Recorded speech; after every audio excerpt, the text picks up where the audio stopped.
Earlier, we spoke with Washington Post political reporter Philip Bump about Clinton's latest rally and the forum featuring both candidates last night. It was sort of a greatest hits of what Hillary Clinton has argued with a little bit of last night's Commander-in-Chief forum sprinkled on top of it. What she needs to do, she doesn't need to win North Carolina. Mitt Romney won North Carolina in 2012, but still lost the presidency. If Donald Trump matches him in North Carolina, he's not gaining any ground on the Democrat.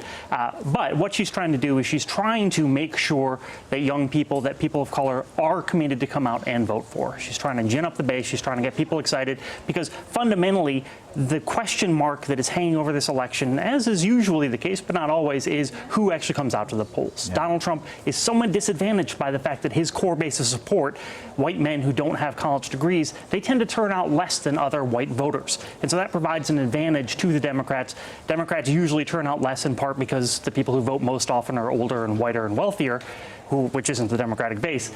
But this year, the playing field is a little bit more even, and I think that's what Hillary Clinton is targeting. And Obama did win the state in 2008, that's right. So it's not unheard of that Correct. In recent memory that a Democrat could sweep the state. I want to ask you, though, about his comments, Donald Trump's comments last night. Sure. He specifically referred to generals. You actually wrote a fascinating column today in the Washington Post looking at this, saying he would pretty much get rid of his generals right. that Obama has. And you make a point that when you bring in a general, it's not done through a LinkedIn account. Right. What did you mean by that? So Donald Trump comes from the world of business, and the government is not the world of business. And that's advantageous and it's disadvantageous to some extent.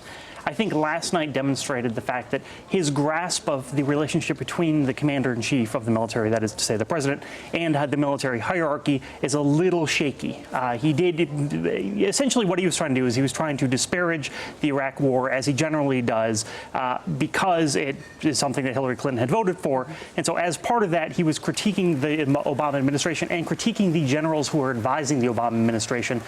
And so he said that he would probably disregard input from those generals and maybe even bring in a whole bunch of new generals. And that's simply just not how it works, because the military is a very orderly chain of command and people advance through the ranks. It just the way he articulated that is not an accurate representation. Typically, it's fascinating, though, the military in this election. Typically, the military is sort of an independent entity. Right. And that's what's made it so incredible, is there's not politics in the military. But this election cycle on both sides, not just Donald Trump, both sides have really brought out military former generals coming out and advocating on behalf of a candidate. Does this somehow diminish the institution by making it a little bit more political? I don't know that it diminishes the institution, but going back to the point that was made earlier, I think it is still all about Donald Trump. It is about Donald Trump's temperament. Hillary Clinton wants voters to think that Donald Trump is temperamentally unfit to be president of the United States.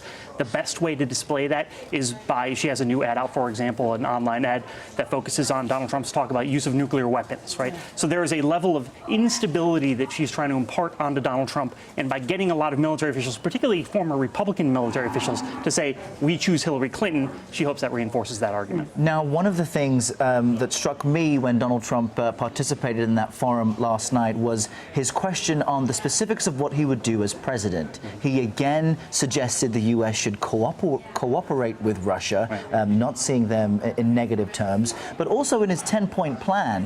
One of the points was within the first 30 days, he'll take the recommendations of his top generals right. and then see what he will do. He'll decide what to keep and what to get rid of. Is that actually a more accurate depiction of how the presidency works, that you have to follow the advice of your military generals, or do presidents then deserve more blame for not taking a more leadership role? It's almost like, which is it? Right.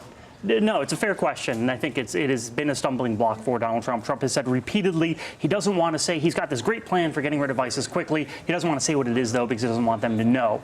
Then, of course, he released this plan, which said, I'm going to talk to my generals and come up with a plan, which obviously is contradictory. Right. The president is commander-in-chief of the military. He takes advice from military leaders, but he is ultimately the person, he or she, I guess we should say now, is ultimately the person that makes the decision. The challenge, though, is that Donald Trump needs to he's coming from a space where he doesn't have that background. He is not a military person.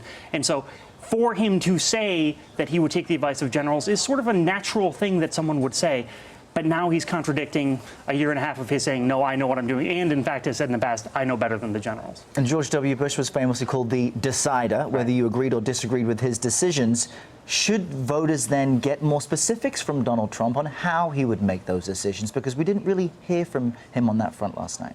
Yeah, I mean, voters should look for whatever they want from their candidates, right? I mean, both Hillary Clinton has an extensive list of details of what she plans to do as commander-in-chief, and a book, which is, you know, I mean, the funny thing about the book is it's such a gimmicky, campaigny thing. It's like, this is all the crap on my website, but now, you know, it looks like it's more substantive, right? Donald Trump has less of those details. Voters should demand that those details be provided. Okay, Philip Bump, thanks for joining us as always.